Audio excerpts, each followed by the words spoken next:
Yes. Hello friends, कैसे हैं आप? आशा करता हूँ आप अच्छे होंगे, आपके घर पर सब अच्छे होंगे। आज मैं आप लोगों के लिए मौलिक अधिकार फंडामेंटल राइट्स लेकर आऊँ। ये एक पॉलिटिकल साइंस का, ये सिविक्स का एक बहुत बड़ा हिस्सा है जो कि हमारे संविधान में इसका व्याख्या किया गया, वर्णन किया गया है। ये मूल अधिकार क्या होते हैं, ये कहाँ से आए हैं, क्या इसका प्रयोग है, इसे कैसे बनाया गया, किस अधिकार के अंतर्गत हमें क्या क्या मूल अधिकार दिए गए, इन सब के बारे में हम आज जानेंगे। ये कुछ लंबा सेशन चलेगा, इसलिए मैं इसे पार्ट बाय पार्ट बनाकर मैं दूंगा। ये खास करके union public service commission, state public service commission, net, GRF को फोकस करके मैं ये पार्ट बना रहा हूँ, ये लेक्चर ले रहा हूँ। फंडामेंटल राइट्स है, ठीक है। तो आज हम लोग क्या क्या पढ़ेंगे, क्या है क्या नहीं है, इसके एक एक पहलू पर, एक एक पॉइंट पर मैं डिस्कस करूंगा। इतना मैं इसमें कर दूंगा कि आपको दोबारा कहीं जाने का जरूरत नहीं पड़ेगा, ठीक है। तो चलिए हम लोग देखते हैं इसमें क्या क्या हम लोग स्टडी करेंगे, अध्ययन हम लोग क्या करेंगे इसमें। सबसे पहले हम लोग जानेंगे मौलिक अधिकार क्या है। ये छोटे से टर्म में ही समझेंगे। फंडामेंटल राइट क्या है, हमारे संविधान में कहाँ से एक्सप्लेन किया गया है, कहाँ से लिया गया है, कहाँ दिया गया, वर्णन किया गया। फिर इसके ऐतिहासिक पहलू को हम लोग देखेंगे, बारी बारी करके हम लोग देखेंगे। इसके ऐतिहासिक पहलू को भी हम लोग देखेंगे। मौलिक अधिकारों की विशेषताओं के बारे में हम देखेंगे। इससे असंगत जो भी विधियां हैं उसके बारे में हम लोग जानेंगे कि क्या है क्या नहीं है, ठीक है। इसके संवैधानिक सिद्धांत के बारे में जानेंगे, संविधान इसको कैसे व्याख्या किया है, क्या नहीं किया है, कैसे इसे एक्सप्लेन करता है सुप्रीम कोर्ट, इसके बारे में व्याख्या करता है। हर अधिकार हमें किसके अंतर्गत क्या क्या किस किस जगहों पर दिया गया है, ठीक है। किस आपातकाल के अंतर्गत और आपातकालीन व्यवस्था के अंतर्गत क्या इसके रूल्स हैं, उसके बारे में हम लोग जानेंगे। मौलिक अधिकारों का वर्गीकरण, मतलब सारे आर्टिकल्स हम लोग इसमें देखेंगे कि आर्टिकल्स वगैरह कैसे एक्सप्लेन किया गया है। एक एक आर्टिकल है जो भाग थर्ड के पार्ट थर्ड हमारे संविधान के अनुच्छेद 12 से 35 तक दिया हुआ है। हर चीज़ हम लोग एक्सप्लेन करेंगे, ठीक है। मूल अधिकारों का अपवाद, देखिए अपवाद मतलब यहाँ पर ये समझिएगा कुछ कुछ ऐसे कंडीशन होते हैं जो मूल अधिकार आपका हटा लिया जा सकता है या फिर न्यून कर दिया जा सकता है। प्लस कुछ ऐसे मूल अधिकार है जो कुछ लोगों को या कुछ पद को विशेष रूप से प्रदान किया गया है, जैसे सांसद वगैरह हो गए, हमारे एमपी एमएलएज हो गए, ठीक है। संवैधानिक पद वाले जितने व्यक्ति हो गए उनको एक विशेष अधिकार दिया जाता है, उसके बारे में हम जानेंगे। कुछ लोगों का कहना है कि मौलिक अधिकार में कुछ की कमी है, उसमें संशोधन की मांग है, तो इसमें आलोचना क्या है क्या नहीं है उसके बारे में भी हम लोग जानेंगे।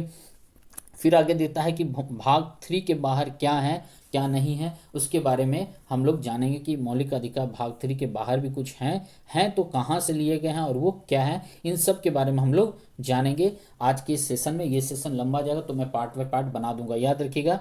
ये सेशन हिंदी और इंग्लिश दोनों में रहेगा। चलिए तो आज का सेशन स्टार्ट करने से पहले मैं बता दूं, वेलकम करता हूं मैं कुश कुमार आप लोगों का, आप ही के इस यूट्यूब चैनल में जिसका नाम है IQ अड्डा एंड इजी लर्निंग, ठीक है। तो ये हिंदी इंग्लिश दोनों में है, इसे कोई भी देख सकता है। मैं खासकर फोकस कर रहा हूँ पब्लिक सर्विस कमीशन और यूजीसी नेट के लिए। ये पॉलिटिकल साइंस का सब्जेक्ट है। हिस्ट्री वाले इसे देख सकते हैं क्योंकि मॉडर्न हिस्ट्री में फंडामेंटल राइट्स के बारे में कुछ को पूछ सकता है। कंडीशन अप्लाई यदि करे क्वेश्चन बनाने में तो आपसे भी क्वेश्चन पूछ सकता है, ठीक है। तो चलिए आज का सेशन मैं स्टार्ट करता हूं। मैं हूं कुश कुमार, आप लोगों का स्वागत करता हूं आप ही के इस यूट्यूब चैनल में जिसका नाम है IQ अड्डा एंड इजी लर्निंग, ठीक है। वीडियो पसंद आए तो लाइक शेयर कमेंट जरूर करिएगा और चैनल पर यदि आप नए हैं तो सब्सक्राइब करना ना भूलें, ठीक है। चलिए तो आज का सेशन में स्टार्ट करता हूँ। क्या है मौलिक अधिकार, फंडामेंटल राइट्स क्या है, इसके बारे में हम लोग एक एक चीज़ जानेंगे, ठीक है। यहाँ क्या क्या हम लोग पढ़ेंगे आने वाले समय में, ये सब मैंने पॉइंट आउट कर दिया। एक तरह से एक यूनिट है, इसके अंदर ये सारे चैप्टर्स हैं, छोटे छोटे चैप्टर्स को मैं डील करता जाऊँगा, ठीक है। ये हिंदी या इंग्लिश दोनों में है तो आप इंग्लिश में इसे देख सकते हैं क्या क्या इसमें है, ठीक है। तो चलिए आज का सेशन स्टार्ट करते हैं हम लोग। इसे मैं थोड़ा सा जूम आउट कर लूँ ताकि दिक्कत किसी को ना हो, ठीक है। तो सबसे पहले हम लोग देखेंगे मौलिक अधिकार, ठीक है। ये मौलिक अधिकार क्या है क्या नहीं है इसके बारे में हम लोग सब जानेंगे, ठीक है। तो सबसे पहले मौलिक अधिकार है, यहाँ लिखा हुआ है, एक एक लाइन में एक्सप्लेन करूंगा, बस आप साथ दीजिए, पूरा वीडियो देखिएगा। मैं पूरा डील स्टडी करूंगा इस पर क्योंकि पब्लिक सर्विस कमीशन के बेस पर है तो ढील नहीं देना चाहिए हमें, है ना, ना हमें ना आपको ना मुझे, ठीक है। तो क्या है मौलिक अधिकार, कहता है पॉइंट नंबर 1 में, मौलिक अधिकार नागरिकों को राज्य द्वारा प्रदत्त अधिकार है जिसका सामान्य परिस्थितियों में उल्लंघन नहीं किया जा सकता। संविधान के भाग 3 में अनुच्छेद 12 से 35 तक अनुच्छेद 12 से 35 तक इसका वर्णन किया गया है। मतलब कह रहा है कि ये एक राज्य द्वारा प्रदत्त है, मतलब एक राज्य हमें ये अधिकार देता है। राज्य अर्थात याद रखिएगा संविधान में ये भारत जो है ये देश नहीं लिखा हुआ, वहाँ राज्य शब्द का प्रयोग किया गया, स्टेट वर्ड का यूज किया गया है। इस पर ध्यान दीजिएगा, क्वेश्चन में पूछ देता है कभी कभी, ठीक है। आगे कहता है कि हमारा जो संविधान है उसके उसके 22 भागों में बांटा गया है। तो ये भाग तीसरा में ये मूल अधिकार का वर्णन किया गया है और इससे अलग अलग पॉइंट आउट किया गया, उसे अनुच्छेद कहते हैं। तो ये 12 से 35 तक दिया गया है, ठीक है। आगे लिखता है मूल अधिकारों की कटौती केवल विशेष या आपात परिस्थितियों में हो सकती है। कहने का मतलब ये हुआ कि जो मूल अधिकार है ये तभी कटौती इसकी की जा सकती है, इसका मतलब न्यून किया जा सकता है जब कोई आपातकाल व्यवस्था सामने आती है, हमारे देश में आपातकालीन संकट आ जाता है, तो हमें राष्ट्रपति के द्वारा या फिर संसद के द्वारा ये मांग किया जाता है कि देश में आपातकाल की व्यवस्था लानी चाहिए, अप्लाई करना है, ताकि देश सुरक्षित रह सके, है ना, बच सके। तो उस समय हमारा मौलिक अधिकार को दबाया जाता है, कम किया जाता है, बंद किया जाता है। इस सब के बारे में हम लोग जानेंगे, ठीक है। आगे क्या कहता है देखते हैं। कहता है यहाँ पर संविधान के भाग 3 को भारत का मैग्ना कार्टा की संज्ञा दी गई है जो सर्वथा उचित है। ये भी क्वेश्चन पूछ सकता है और ये पूछा भी गया है एक बारी। मैंने पब्लिक सर्विस कमीशन का प्रीवियस ईयर देखा था, आई थिंक मैंने Uttar Pradesh public service commission के क्वेश्चन में मैंने ये देखा था कि भारत का मैग्ना कार्टा किसे कहा जाता है। यदि संविधान के पर्सपेक्टिव में पूछा जाए तो ये भाग 3 को ही मैग्ना कार्टा बोला गया है, अर्थात मूल अधिकार, नागरिकों को मूल अधिकार। अच्छा, ये जो टर्म आ रहा मूल अधिकार क्या है, एक नॉर्मल सा शब्द से वाक्य में यदि मैं आपको बताऊं तो ये मूल अधिकार हमें दिया गया है, हम नागरिकों को प्रदान किया गया है। हमने क्या किया, कॉलोनियल स्टेट से हमने गुजरा है, हम लोगों ने गुजरा है, उपनिवेशवाद को हमने देखा है, हमारा शोषण हुआ है, देश में जनसंख्या संकट, बीमारी, आर्थिक हर तरह का संकट हुआ है, और समाज की व्यवस्था का उल्लंघन होता था अंग्रेजों के समय में। तो इन सब से स्ट्रगल करते हुए हमने आज़ादी पाई है। तो हमारे संविधान सभा के जितने भी मेंबर थे उन्होंने ये खुद सोचा, ये विचार किया कि हर लोगों का एक अपना अपना प्राकृतिक अधिकार होता है, उसे जीने का अधिकार है, घूमने का अधिकार है, पढ़ने का अधिकार है, धार्मिक स्वतंत्रता का अधिकार, वो कोई भी धर्म को मान सकते हैं, फॉलो कर सकते हैं, रिवाज है उनके अलग, भाषा है उनके अलग, परंपरा है, संस्कृति है। तो इन सब को हर लोगों को उनके अधिकार देने के लिए ही एक मूल अधिकार का कॉन्सेप्ट लेकर आया गया। ये बहुत पुराना है, 1215 से ही ये शुरुआत माना गया है। उधर उसके पहले क्या है वो अलग बात है, क्योंकि पहले दैवीय सिद्धांत चलता था, पितृसत्तात्मक व्यवस्था चलती थी, राजा ही महामहिम होते थे, सुप्रीम कोर्ट बोल दीजिए, कार्यपालिका, न्यायपालिका, विधायिका सब वो राजा की परिषद में ही समाये रहते थे, अन्य के पास वैसा कुछ था नहीं। तो इसलिए लोगों को मूल अधिकार से जोड़ा गया ताकि हर लोग अपना प्राकृतिक जीवन, नेचुरल लाइफ जी सके, है ना, वो हर चीज में कदम बढ़ा सके, उनका सबके समान बराबर हक मिल सके। तो इसलिए इसे ऐड किया गया, ठीक है। आगे दिया गया है कुछ पॉइंट 4 में है, कहता है संविधान द्वारा बिना किसी भेदभाव के हर व्यक्ति के लिए मूल अधिकारों के संबंध में गारंटी दी गई है। इसमें प्रत्येक व्यक्ति के लिए समानता, सम्मान, राष्ट्रहित, राष्ट्र एकता को समाहित किया गया है, क्योंकि यह व्यक्ति के चहुंमुखी विकास अर्थात भौतिक, बौद्धिक, नैतिक, आध्यात्मिक विकास के लिए आवश्यक है। देखिए बहुत बड़ा सेक्शन है ये जो सेक्शन है ये बहुत बड़ा सेक्शन है। ये पूछ लेता है सेंटेंस वाइज में, मतलब कथन और कारण के अंतर्गत, या फिर सही कथन चुने या गलत कथन चुने। ये बहुत बड़ा पॉइंट बन के निकल रहा है, बहुत इंपॉर्टेंट, इसे मार्क कर लीजिएगा। क्यों है? क्योंकि ये व्यक्ति में समानता, सम्मान, राष्ट्रहित, देखिए मूल अधिकार तो जनता को दिया गया, लेकिन इसमें राष्ट्रहित भी समाहित है, याद रखिएगा।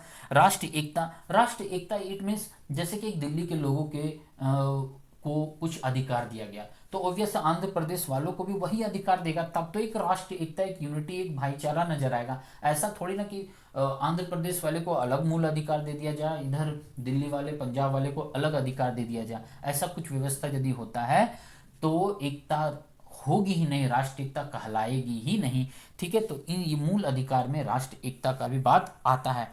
क्यों आता है? क्योंकि इसमें लोगों के, व्यक्ति के चारों दिशाओं से विकास के, डेवलपमेंट की बात की गई है, ठीक है। तो क्या है, बौद्धिक हो गया वो, भौतिक हो गया, नैतिक हो गया, आध्यात्मिक हो गया, ये सब को फोकस करके ये मूल अधिकार का निर्माण किया गया और हमें प्रदान किया गया संविधान के अंतर्गत। ठीक है, क्लियर है यहाँ तक? आगे चलते हैं, क्या कहता है देखते हैं। तो फंडामेंटल राइट्स इतना ही था। अब हम लोग इसके आगे के पहलू देखते हैं क्या है क्या नहीं है। ये इंग्लिश में है, इंग्लिश वाले कैंडिडेट आप इसे देख लिए। वीडियो पॉज करके मैं धीरे धीरे से स्लाइड में कर देता हूँ। ठीक है, ग्रामेटिकली कुछ मिस्टेक होगा तो कमेंट बॉक्स में मुझे ज़रूर बताइएगा क्या है क्या नहीं है, क्या उसमें सुधार करना है, कैसे बोलना है कैसे नहीं बोलना है। क्योंकि मैं भी यूट्यूब पर न्यू आया हूँ तो थोड़ा सा नर्वसनेस सब में आता है, मुझ में भी है। कोई बात नहीं, आगे चलते हैं। ठीक है, अब इसके ऐतिहासिक पहलू देखेंगे। मौलिक अधिकार के ऐतिहासिक पहलू हैं, ये कहाँ से आया है। ठीक है, मूल अधिकार की मांग कब उठी, कैसे उठी है, हम इसके बारे में जानते हैं। ठीक है, तो सबसे पहले दिया गया पॉइंट 1 में है कि 1215 में ब्रिटेन की जनता ने वहाँ के सम्राट सम्राट पर सम्राट थे, जॉन नाम थे इनका, पूरा नाम मैं भूल रहा हूँ, मैं अपने नोट्स को मैं खोज नहीं पा रहा। एक पुराने नोट्स में पूरा इनका नाम था, वो मिल नहीं रहा नोट्स अभी। ठीक है, कोई बात नहीं, जब भी मैं मिलेगा मुझे मैं बताऊंगा आपको। तो ये क्या था, ब्रिटेन ब्रिटेन में 1215 में वहाँ के सम्राट के द्वारा जनता ने, मतलब 1215 ईस्वी में ब्रिटेन में वहाँ की जनता ने अपने सम्राट को वहाँ के अधिकार पत्र पर हस्ताक्षर की मांग की गई थी, जनता के द्वारा मांग की गई थी। मतलब वहाँ के अधिकार पत्र, मूल अधिकार पत्र जिसे मैग्ना कार्टा की संज्ञा दिया गया था, उस पर हस्ताक्षर का मांग किया गया था। क्यों मांग किया गया था? देखिए, पहले क्या था कि पितृसत्तात्मक व्यवस्था चलता था। ठीक है, वहां पर क्या था कि एक दैवीय शक्ति चलती थी, मातृ शक्ति चलती थी, मतलब जिसमें अद्भुत पावर हो, या फिर जो इसमें मान लिया जाता था कि वो एक बहुत बड़ा सम्राट है तो उसी का बेटा ही सम्राट बनेगा। तो इससे क्या होता था कि लोग अपने हक को नहीं ले पाते थे, मतलब फ्रीडम नहीं वो था उनका जो वो चाहते थे।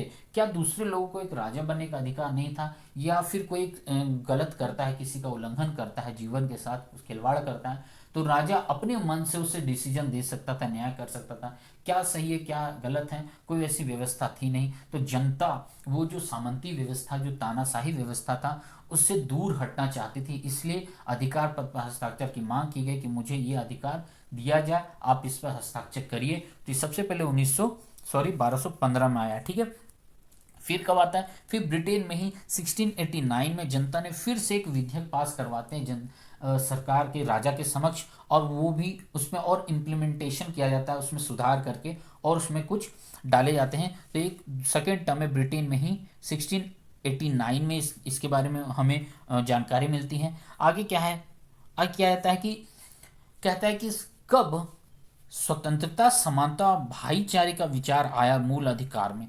तो ये कब आया था, तो ये फ्रांस की क्रांति से आया था। फ्रांस की क्रांति एक वर्ल्ड हिस्ट्री का बहुत बड़ा सेक्शन है, मैं इसे भी डील करूंगा एक एक चीज में। रूस की क्रांति, फ्रांस की क्रांति, यूरोपीय का उदय, यूरोप का उदय, प्रथम विश्व युद्ध, द्वितीय विश्व युद्ध, हर एक चीज में भारत का स्वतंत्रता संग्राम, प्रथम स्वतंत्रता संग्राम जो 1857 में, हर एक टॉपिक डील करूंगा एक एक करके। ठीक है, चैनल के साथ जरूर बने रहिएगा। ठीक है, तो स्वतंत्रता, समानता, भाईचारे का विचार कब आया, तो फ्रांस की राज्य क्रांति से आया था, जो हुआ था 1789 में। ठीक है, याद रखिएगा, यहाँ है 1689, तो ठीक 100 साल बाद 1789 है। ठीक है, इसके बारे में बहुत अद्भुत अद्भुत कहानी है। वहाँ पर क्या था, कैलर्जी ग्रुप थे, चर्च वाले थे, नॉर्मल जनरल वाले लोग तो कैलर्जी ग्रुप और कैथोलिक्स क्या थे, सब अधिकार लेके बैठे हुए थे, और जनरल लोग मतलब आम पब्लिक, जिसके अंतर्गत किसान, मजदूर, व्यापारी लोग आते थे, छोटे मजदूर, छोटे ऑफिस वर्कर्स आते थे, इन सब का पूरा शोषण किया जाता था। बहुत डीप स्टोरी है, मैं जब टॉपिक पढ़ाऊंगा तो मैं और बता दूंगा इसके बारे में। ठीक है, तो आगे लिखा हुआ है जिसमें मानवीय अधिकारों को संवैधानिक मान्यता देने की शुरुआत की गई। तीसरा कहता है 1791 में, मतलब इसी मतलब 1789 के बाद 1791, 3 साल बाद ही अमेरिकी संविधान में एक अधिकार पत्र आया था, तो उसकी घोषणा की गई थी। यही अधिकार पत्र अमेरिका में क्या था, मूल अधिकार का ही पत्र था वो। ठीक है, तो ये सब सारे डेट आप जरूर फोकस करिएगा, बहुत इंपॉर्टेंट है, पूछ सकता है हिस्ट्री वाले के लिए, तो बहुत इंपॉर्टेंट है ये। ठीक है, आगे आगे क्या कहता है, आगे कहता है भारत में मौलिक अधिकारों की मांग सर्वप्रथम 1895 ईस्वी में संविधान विधेयक में की गई थी। वर्ष 1925 में श्रीमती एनी बेसेंट ने कॉमनवेल्थ इंडियन बिल, तथा वर्ष 1928 में नेहरू रिपोर्ट में इसे मूल अधिकारों की मांग की गई थी, प्रावधान किया गया था। ये भी बहुत बड़ा सेक्शन आपके पास है, ये हमेशा पूछ सकता है और पूछता ही है एनिवेसेंट के बारे में। ये इसमें अरेंजमेंट दे सकता है, आपको अरेंज करने दे देगा या फिर पूछ देगा ये कौन सा इसमें हुआ था, एनिवेसेंट ने कब किया था, ठीक है, नेहरू रिपोर्ट कब आया था, नेहरू रिपोर्ट में क्या था, ये सब कुछ हम लोग डिटेल स्टडी करेंगे, ठीक है। तो ये अरेंजमेंट देख लीजिए, डेट हमेशा दिमाग में ब्रेन में डाल के रखिएगा क्या है क्या नहीं है, ठीक है। इससे मतलब तर्क और कथन वाले क्वेश्चन दे देंगे या फिर सही गलत वाले सेंटेंस दे करके आपसे ऑप्शन पूछ लिया जाएगा, ठीक है। आगे चलते हैं, कहता है वर्ष 1931 में कराची अधिवेशन में भारतीय राष्ट्रीय कांग्रेस ने अपने घोषणा पत्र में मूल अधिकारों की मांग की। फिर 1931 में भी कराची अधिवेशन में मूल अधिकार का मांग किया गया था, किसके द्वारा, तो भारतीय राष्ट्रीय कांग्रेस के द्वारा किया गया था। इसकी स्थापना कब हुई थी, 1895 में हुई थी, याद रखिएगा, ठीक है। आगे कहता है 1945 में तेग बहादुर सप्रू ने भी अपनी रिपोर्ट में इसकी मांग की गई थी। सारे ईयर अरेंजमेंट के हिसाब से है, मैं ऐसे ही टॉपिक डाला हूँ, पॉइंट डाला हूँ ताकि सीरियल वाइज हो, ठीक है, एक सिस्टम में हो। आगे लिखता है पॉइंट नंबर 7, कहता है भारतीय संविधान में मौलिक अधिकार संयुक्त राज्य अमेरिका यूएसए के संविधान से लिया गया। ये कहाँ से अडॉप्ट किया गया हमारे अधिकार को, मूल अधिकार को, तो अमेरिका के संविधान से लिया गया है, ठीक है। आगे कहता है परामर्श समिति तथा उप समिति की सिफारिश के आधार पर मूल अधिकारों को संविधान में शामिल किया। मतलब संविधान सभा के जो सदस्य थे उनकी समितियां रूप समिति के अंतर्गत विचार विमर्श करके इसे मूल संविधान को हमारे संविधान में जोड़ा गया और हम नागरिकों को प्रदान किया गया है। यहाँ तक क्लियर है, ठीक है। आगे चलते हैं, ये पूरा इंग्लिश में हिस्टोरिकल बैकग्राउंड है, इंग्लिश वाले देख लीजिएगा वीडियो पॉज करके, ठीक है। मैं हिंदी में एक्सप्लेन कर देता हूँ क्योंकि बहुत सारे कैंडिडेट कहते हैं सर हिंदी में पढ़ा दीजिए, हिंदी में बता दीजिए। इससे क्या होता है कि हमें मदद मिल जाती है, ठीक है। इंग्लिश वाले हिंदी में ही पढ़ते क्योंकि हम इंडियन है, ठीक है। कंप्लीट इंग्लिश में पढ़ के इंग्लिश में एक्सप्लेन करना बहुत कम कोई करते हैं, ठीक है। तो इंग्लिश वाले भी हिंदी में ही समझना बेटर समझते हैं, ठीक है, और समझते भी हैं। इसलिए मैं हिंदी को फोकस करके कर रहा हूं ताकि बहुत को, क्योंकि खास करके यूपी बिहार महाराष्ट्र के बहुत ऐसे कैंडिडेट जो हिंदी में ही पढ़ना ज़्यादा प्रीफर करते हैं, ठीक है। आगे चलते हैं, विशेषता क्या है मौलिक अधिकार का, इसके बारे में हम लोग देखते हैं, ठीक है। क्या क्या विशेषता मूल अधिकारों में, क्या क्या विशेषता है, एडवांटेज क्या क्या है और इसमें कमी है तो आलोचना तो बाद में हम लोग देखेंगे। तो सबसे पहले स्टार्ट करते हैं हम लोग। पॉइंट 1 कहता है यह कुछ सिर्फ नागरिकों को के लिए उपलब्ध है जबकि अन्य सभी व्यक्तियों के लिए भी उपलब्ध है, जैसे कि विदेशी लोग या कानूनी व्यक्ति। देखिए मतलब कह रहा है कि मान लीजिए अभी फिलहाल करंट में इंडिया में 100 लोग हैं सपोज दैट, तो जिसमें से 90 तो लोकल हैं, 8 विदेशी और 2 संवैधानिक पद हैं। तो क्या 100 लोगों को एक ही तरह के अधिकार प्रदान है? नहीं। जो यहाँ के नागरिक हैं, मूल नागरिक हैं, जो 90 लोग हुए उनको एक अलग अधिकार है, ठीक है। 8 जो विदेशी लोग हैं उनके लिए एक अलग अधिकार है, मूल अधिकार दिया गया, और जो 2 लोग जो संवैधानिक पद मैंने बताया है उनके लिए एक अलग व्यवस्था है। तो इसलिए कहा गया यहाँ कुछ वर्ड का शब्द का प्रयोग किया गया है, ठीक है। और यहाँ सभी व्यक्तियों के लिए भी है। 100 लोग मैंने बताया तो वो सभी के लिए है, लेकिन उसमें क्या है बांटा गया है, कुछ कुछ विशेष रूप से बांटा गया है, ठीक है। सॉरी, आगे लिखा हुआ है यह असीमित नहीं है, मतलब आपको अल्टीमेट पावर नहीं दे दिया गया कि आप जब मन तब घूमिए फिरिए, जहाँ जाना है वहाँ जाइए, किसी को थप्पड़ मार दीजिए, किसी को गाली दे दें, हैं धक्का मार दें आप चल जाए, ऐसा कुछ नहीं है। आपको अनलिमिटेड पावर फ्रीडम नहीं दिया गया है, क्योंकि ऐसे भी कहा गया कि रात 10 बजे के बाद आप स्पीकर नहीं बजा सकते। तो आपको मूल अधिकार ऐसा नहीं है, फ्रीडम स्पेशल पावर नहीं है, असीमित नहीं है कि आप रात 10 बजे अपना बर्थडे पार्टी सेलिब्रेट कर रहे हैं, सोसाइटी में बड़े बड़े स्पीकर लगा के बाजे बजा रहे हैं, गाने लगा दिए, है ना। तो इससे क्या दूसरे लोगों का मूल अधिकार का हनन होता है ना। तो इसलिए कहा गया ये असीमित नहीं है, लेकिन वाद योग है, राज्य उन पर युक्त प्रतिबंध लगा सकते हैं। हालांकि यह कारण उचित है या नहीं इसका निर्णय अदालत करेगी, क्योंकि व्यक्तिगत अधिकारों एवं पूरे समाज के बीच संतुलन कायम करता है। देखिए ये अधिकार सही है या गलत है, मान लीजिए किसी व्यक्ति का उल्लंघन होता है अधिकार, तो इसका मांग वो कहाँ करेगा, तो न्यायालय के पास ही जाकर के इसकी मांग करता है वो, तो न्यायालय ही इसका एक्सप्लेन करता है कि हाँ भाई ये सही है वो गलत है। उच्चतम न्यायालय महामहिम है न्यायालय के लिए, ठीक है। ऐसा क्यों है, क्योंकि पूरे एक राज्य के लिए कानून नहीं बना है, पूरे देश के लिए, पूरे राज्य के लिए कानून बना है, पूरे भारत के लिए बना है, ठीक है। चलिए आगे क्या है तीसरा, देखिए तीसरा कहता है सकारात्मक नकारात्मक। ये अधिकार सकारात्मक और नकारात्मक दोनों रूपों में है, ठीक है। तो दोनों रूपों में है कैसे, तो ये देखते हैं हम लोग। तो सकारात्मक और नकारात्मक, सकारात्मक रूप में कहता है कि विशेष सुविधा प्रदान किया जाता है। मान लो कोई विशेष लोग हैं जिन्हें जरूरत पड़ता है अधिकार का, तो उन्हें एक विशेष अधिकार, जैसे कि मान लीजिए बाय बर्थ कोई पैरालाइज्ड लोग हैं तो उनके लिए एक अलग व्यवस्था किया जाता है, ठीक है। तो इसीलिए एक विदेशी नागरिक है उनके लिए अलग व्यवस्था किया जाता है, ठीक है। नकारात्मक रूप में क्या है कि इसे सीमित भी किया जा सकता है। यदि मूल अधिकार आपको दिया गया है भारतीय संविधान के अंतर्गत तो इसे सीमित भी किया जा सकता है आपातकालीन व्यवस्था के अंतर्गत, विशेष विधि विशेष परिस्थितियों में, ठीक है। राइट, क्लियर यहाँ तक। आगे चलते हैं, आगे क्या कहता है देखते हैं। अदालत इस विषय पर कदम उठा सकती है जब राज्य द्वारा या किसी व्यक्ति के द्वारा मूल अधिकारों का उल्लंघन किया जाता है। मतलब अदालत इस पर एक्शन ले सकता है कि आपने इसका उल्लंघन किया है। जैसे अभी शाहीन बाग पर सुप्रीम कोर्ट का बयान आया है कि कोई भी व्यक्ति या कोई भी समूह या कोई भी समिति या संगठन किसी भी सड़क पर, मतलब जो पब्लिक प्लेस है, मतलब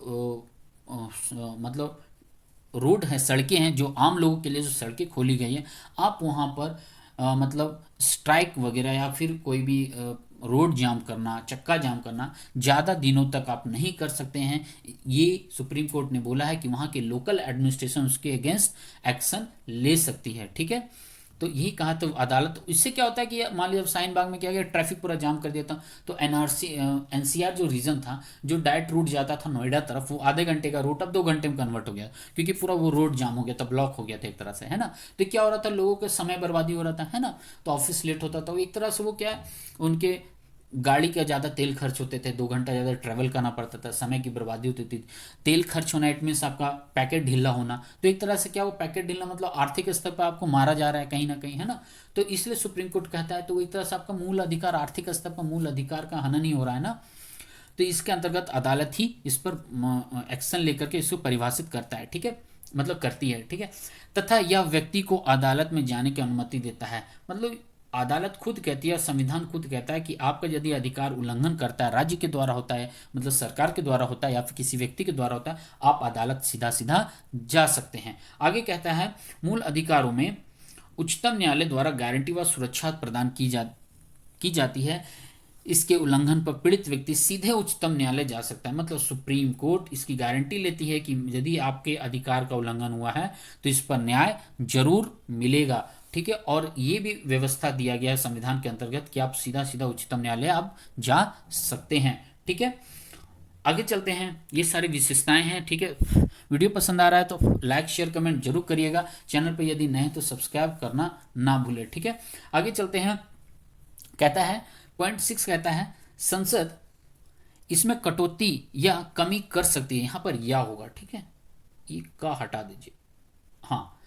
संसद इसमें कटौती या कमी कर सकती है, लेकिन संवैधानिक संशोधन अधिनियम के तहत। देखिए, कह रहा है कि यदि मूल अधिकार हमें जो दिया गया भाग 3 के अंतर्गत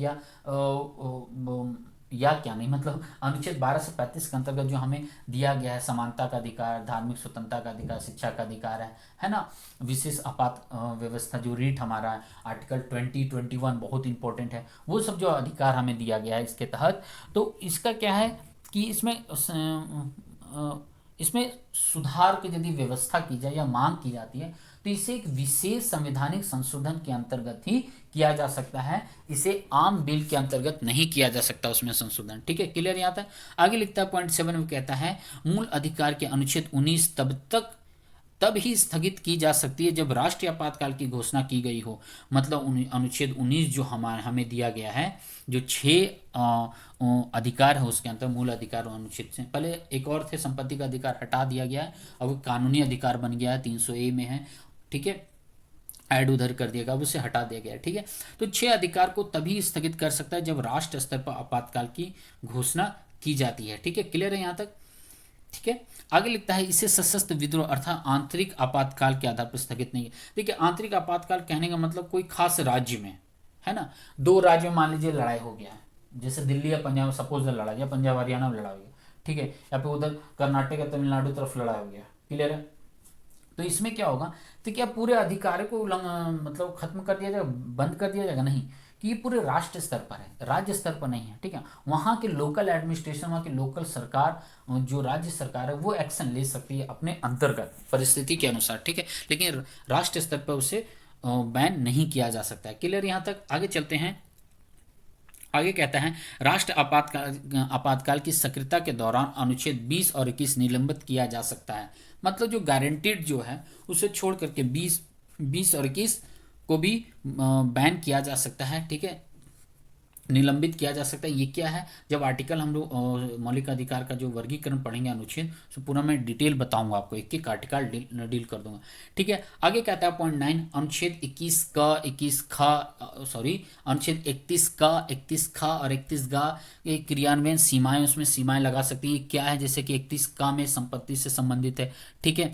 31 खा में क्या है कि कुछ अधिनियम और विनियमों से संबंधित है जो नौवीं अनुसूची में आते हैं। 31 गा क्या है हमारा, 31 गा क्या रहा, दिमाग से उठा मेरा, हाँ, कुछ निदेशक तत्वों को प्रभावित करने वाला विधि है, ठीक है। तो इन सब से रिलेटेड जो भी आर्टिकल्स आते हैं, इसको भी इसकी सीमा को रोका जा सकता है, बैन किया जा सकता है, या फिर इसको सीमाओं को बढ़ाया भी जा सकता है, ठीक है। क्लियर है यहाँ तक। आगे चलते हैं पॉइंट नंबर 10 क्या कहता है, ये विशेषताएं, बहुत बड़ा यूनिट है ये, ठीक है, कोई बात नहीं, देखते हैं। अनुच्छेद 33 जैसे संबंधों पर संसद प्रतिबंध आरोपित कर सकती है, जैसे कि सशस्त्र बलों, अर्धसैनिक बल, पुलिस बल, गुप्तचर संस्था और ऐसे ही सेवाओं से संबंधित। मतलब अनुच्छेद जो 33 है, अनुच्छेद जो 33 है उससे संबंधित कोई भी व्यवस्था यदि आती है, जैसे सशस्त्र बल है, अर्धसैनिक बल है, पुलिस बल है, गुप्तचर संस्था, इस पर भी कानून बनाया जा सकता है, ठीक है, उस पर विचार किया जा सकता है। ये व्याख्या किया गया अनुच्छेद 33 में, ठीक है। आगे कहता है पॉइंट 11, अनुच्छेद 34 में भी इसका क्रियान्वयन रोका जा सकता है, अर्थात फौजी कानून। मतलब फौजी कानून आम कानून के अंतर्गत भिन्न होता है थोड़ा, और राष्ट्रीय आपातकाल से भी थोड़ा भिन्न होता है फौजी कानून, तो इससे संबंधित भी व्यवस्था किया जा सकता है, ठीक है। आगे पॉइंट 12 कहता है, क्या कहता है पॉइंट 12 कहता है, ओह वेट, हाँ, पॉइंट 12 कहता है अनुच्छेद 35 ऐसे कानून संसद द्वारा बनाया जाता है, ना कि विधानमंडल द्वारा। मतलब अनुच्छेद 35 कहता है कि इससे संबंधित कानून ना संसद ही बना सकती है, राज्य विधानसभा नहीं कर सकता, राज्य विधानमंडल नहीं कर सकता, क्योंकि राष्ट्र स्तर पर मूल अधिकार प्रदान किया गया हम नागरिकों को, हम लोगों को, ठीक है। क्योंकि सब कुछ हम ही लोग हैं ना, सब कुछ हम ही में समाहित है, हम हमारे द्वारा ही सरकार चुनी जाती है और वहाँ पर संसद में मेंबर रिप्रेजेंटेटिव के रूप में काम करती है, ठीक है। तो संसद ही कानून बना सकती है, राज्य विधानमंडल नहीं। आगे कहता है इसमें समानता का अधिकार, स्वतंत्रता का अधिकार, शोषण के विरुद्ध अधिकार, धार्मिक स्वतंत्रता अधिकार, सांस्कृतिक स्वतंत्रता, शिक्षा एवं अधिकार, संवैधानिक उपचारों का अधिकार जैसे मूल अधिकारों को शामिल किया गया है। कौन से हैं यहाँ पर देख लीजिए, स्वतंत्रता का है, शोषण के विरुद्ध है, धार्मिक है, सांस्कृतिक है, शिक्षा संबंधी है, संवैधानिक उपचार जो रीट है आर्टिकल 32, ठीक है, ये सबको ऐड किया गया है। क्लियर यहाँ तक, ठीक है, राइट। आगे चलते हैं, देखिए अब ये इंग्लिश में है, ठीक है, अभी इतना ही था, विशेषता बहुत लंबा था, ठीक है। ये इंग्लिश वाले देख लीजिएगा, वीडियो पॉज करके मैं स्क्रॉल करते जा रहा हूँ, ठीक है।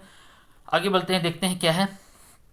अब आते हैं मूल अधिकारों से असंगत विधियां। लंबा वीडियो जा रहा है, कोई बात नहीं, लेकिन करना तो पड़ेगा ना हमें। देखिए कहता है अनुच्छेद 13, राज्य कोई ऐसी विधि नहीं बनाएगा वह मूल अधिकारों को छीन ली या न्यूनतम कर दे। आई थिंक ग्रामेटिकल मिस्टेक है, मैं इसे एक्सप्लेन कर देता हूँ। कहता है क्या है, अनुच्छेद 13 कहता है कि ये ऐसा कोई भी कानून नहीं बनाया जाएगा या ऐसा भी कोई भी संशोधन नहीं लाया जा सकता है संसद में जिससे आपके मूल अधिकार, मौलिक अधिकार, हर एक नागरिक का मौलिक अधिकार का हनन हो या उसमें न्यूनता लाए या फिर छीन लिया जाए। ऐसा कोई भी कानून नहीं बनाया जा सकता है जिससे आपके अधिकारों का उल्लंघन हो, प्राकृतिक अधिकार का उल्लंघन हो, ठीक है। आगे भी कहता है अनुच्छेद 13 कहता है न्यायालय को न्यायिक समीक्षा का अधिकार प्रदान करता है। देखिए अनुच्छेद 13 कहता है कि न्यायालय इस पर न्यायिक समीक्षा क्या होता है, रिव्यू, दोबारा व्यू, कहने का मतलब यदि कोई विचार दे दिया गया तो उस पर दोबारा डिस्कशन किया जा सकता है, ठीक है। और स्पेशल पावर है, तो क्या है ये स्पेशल पावर, कहता है कि उच्चतम न्यायालय को ये अधिकार जो दिया गया न्यायिक समीक्षा अनुच्छेद 32 में दिया गया है और उच्च न्यायालयों को अनुच्छेद 226 में दिया गया है। सारे इंपॉर्टेंट क्वेश्चन है, याद रखिएगा, ये जो सारे जो टर्म है, ये सारे इंपॉर्टेंट टर्म है, हमेशा ये पूछा जाता है। क्लियर है, यहाँ तक क्लियर है, ठीक है। सुप्रीम कोर्ट को आर्टिकल 32 और हाई कोर्ट को आर्टिकल 226 में ये प्रावधान दिया गया, असंगत विधियां है हमारा, ठीक है। क्लियर यहाँ तक, चलते हैं आगे हम लोग, ठीक है। अच्छा, ये भी छोटा सा यूनिट था, आप इंग्लिश में देख लीजिएगा, ठीक है।